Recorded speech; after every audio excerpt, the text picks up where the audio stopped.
dan mereka berdua ini malah balik ke stasiun itu lagi. Siska pun mencoba buat menelepon si Adit lagi, tapi ternyata nggak bisa karena di sana yang nggak ada sinyal. Sementara itu, sesuai dengan info yang Siska katakan kepada Adit dan ayahnya Siska pun malah datang ke rumah sakit cuy. Di sana mereka pun udah curiga nih, kalau pasti ada sesuatu yang gak beres di rumah sakit itu. Sampai ayahnya Siska yang menyiapkan sebuah besi dulu nih, buat jaga-jaga kalau ada zombie yang muncul. Bener aja dong, ternyata semua pasien di rumah sakit itu udah berubah menjadi zombie. Akhirnya mereka berdua pun kembali pergi dari sana. Di tengah perjalanan, kebetulan mereka nggak sengaja nih ngelihat sekumpulan para tentara yang sedang baris berbaris menyiapkan sesuatu. Sampai akhirnya Siska pun menelpon si Adit lagi dan ngasih tahu di mana posisinya dia sekarang. Dan Adit juga bilang kalau dia bakal segera datang untuk menjemput, sedang berlindung juga di sana. Gak cuma itu,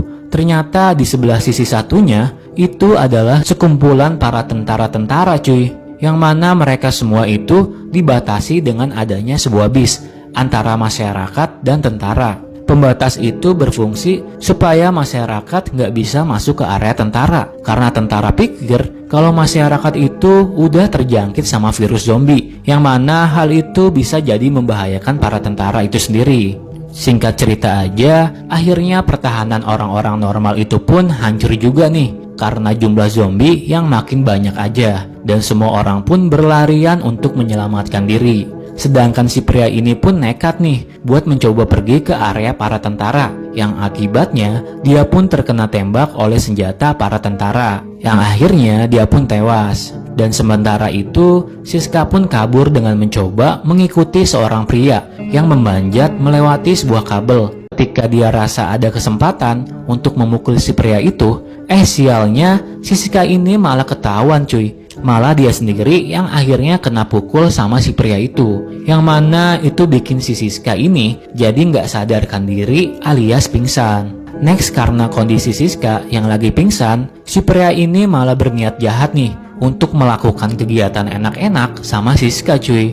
Tapi ternyata dia malah nggak jadi nih, dan dia pun malah kaget banget. Soalnya si Siska ini ternyata udah nggak bernafas cuy, alias udah is dead. Jelas aja itu bikin si pria itu panik dong, sampai dia pun mencoba untuk menolong si Siska nih. Nah dari situlah si pria ini nggak sengaja ngeliat bagian kakinya Siska, yang ternyata kakinya si Siska ini udah terkena gigit sama zombie cuy.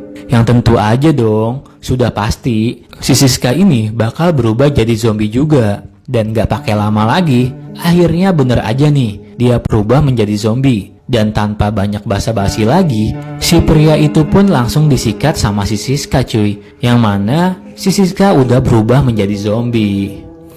Dan film ini pun selesai.